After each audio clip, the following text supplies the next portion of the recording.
Tossing Grenades at Windmills podcast. Hello, and welcome to another section of the Tossing Grenades at Windmills podcast that I call 11 Fixes for Broken Everything. And while if you examine my political blog, you will notice I talk extensively of rebooting the Constitution, and I will eventually do a series on that. This series focuses instead on things we can do to change the system with laws and governmental policy that we already have. This section is going to be about cities versus states, and I think that in particular, we would do well to have a federal Department of Cities. We already have the HUD, or Housing, Urban, and Development Department, and the Secretary thereof, but that is not the same thing as a Department of Cities. The supremacy clause of the Constitution clearly allows the federal government to impose certain things on the states within the framework of the Constitution.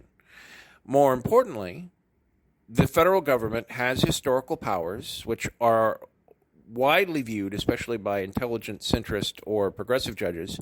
We can basically remove, as far as I'm concerned, inconvenient interpretations by conservative judges simply by legislation, because the court has become, in my opinion, entirely illegitimate with the election of a rapist, Judge Kavanaugh. And I talk somewhat about judicial reform and, the first in this series, but I want to focus a little bit more about the general abuses by state legislatures on cities. Very often, a city will pass a progressive legislation favoring, removing animal cruelty, giving minority or LGBT rights, only to have it stripped in some way by a state government. The fact of the matter is that we need the federal government to be able to prevent this.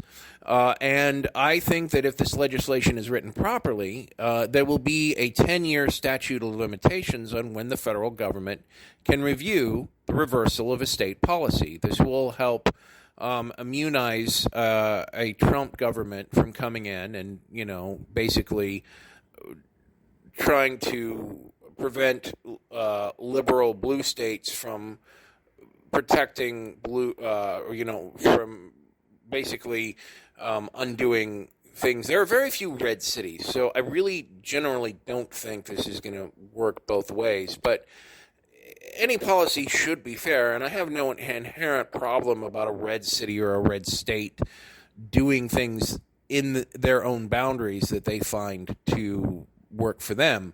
The problem really arises, and that is the most common, is when a red state tries to impose its will on a blue city. And I think that I picture basically 5 things that this legislation, this sweeping legislation, would do in creating this department. The first and most important is basically creating the equivalent of what happened with the Voting Rights Act, but for every city in the country, which is to basically say that a state may not remove a polling place if it is at the objection of the local jurisdiction, whether that is a city or a county.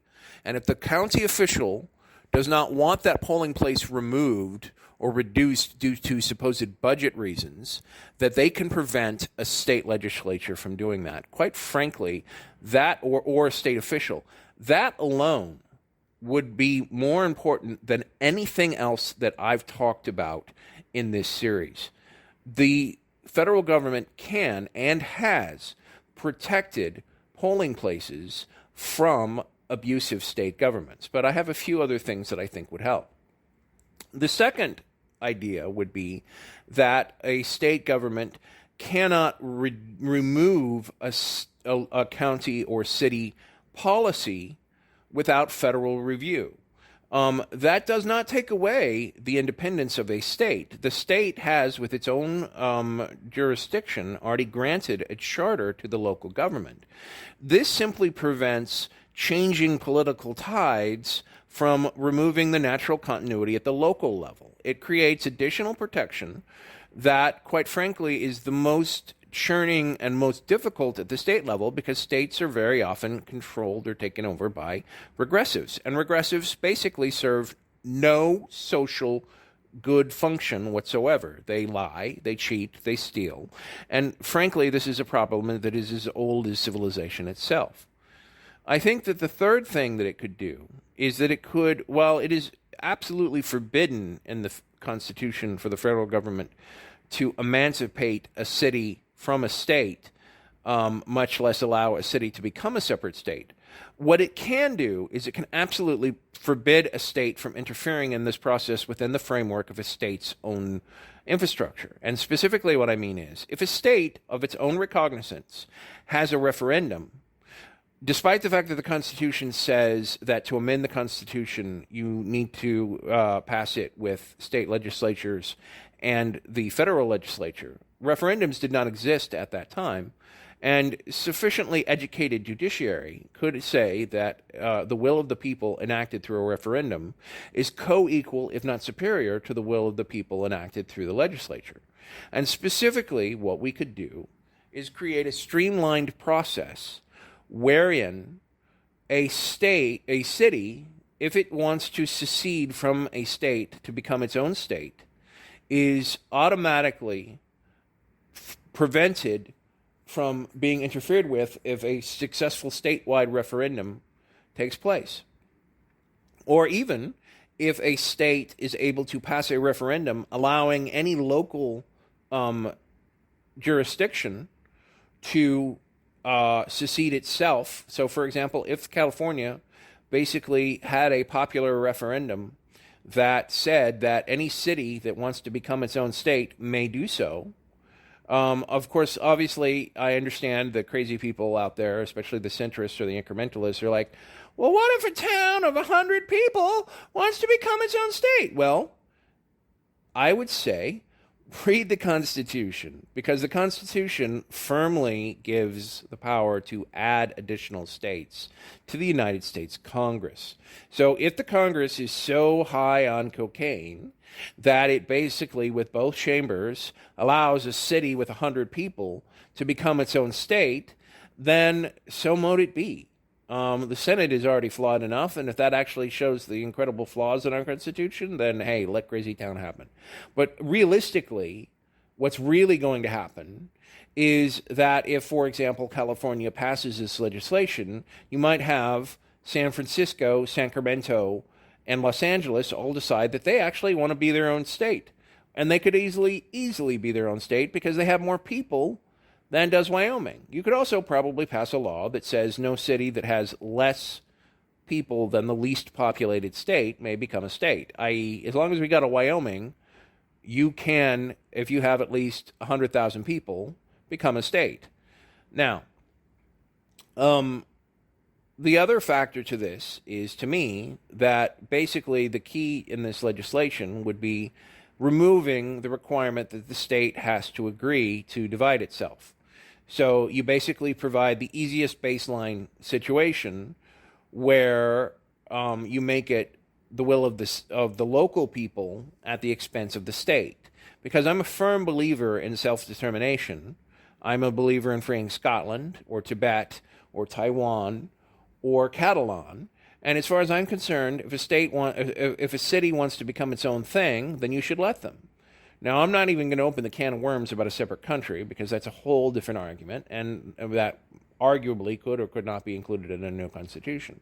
I'm simply saying that within the framework of our own constitution, passing existing legislation that mandates the easiest possible path for a city that wants to separate it from itself from a state is totally doable.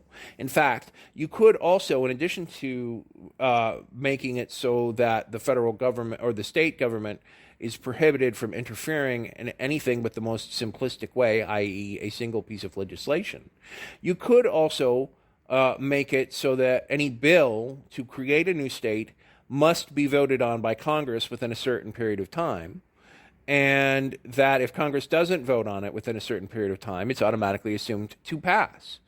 Congress isn't able to restrict future Congresses, but honestly, if a Congress doesn't do anything, it is able to basically auto-pass or auto-reject things if Congress doesn't do anything. It's already done that with powers that's ceded to the president on a regular basis.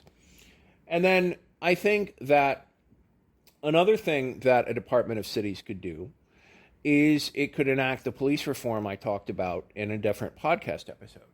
I think, frankly, we need to have federal overwatch of the unspoken rights that states often fail to enforce. These things that are supposedly left to the states are often inferior quality, including education or police reform. And a federal standard of the minimum things that have to be done would be good, and ensuring that if a city has a more progressive policy than a state, that the state just can't come in there with their regressive policies and strip a city of its efforts to try and fix this, should not happen, or at least should be subject to review by the federal government. And then the last thing I'm going to say is that I think that there should be federal grants to create culture in cities. We already have the National Endowment for the Arts, but I feel that states often woefully underfund cities, woefully don't enhance the natural culture that can take place within these cities. And quite frankly, as far as I'm concerned, a civilization is its culture. The culture war is the only war that matters. It is the definition of who and what we are. And having a federal Department of Cities that ensures that these values are reflected is what will make America the best country it can be. This has been the Tossing Grenades at Windmills podcast. Buy my book, Have Name Will Travel, available in many markets, including at Amazon.com. Copyright 2019. Red Anvil Amalgamated, LLC. To fight the forces of evil!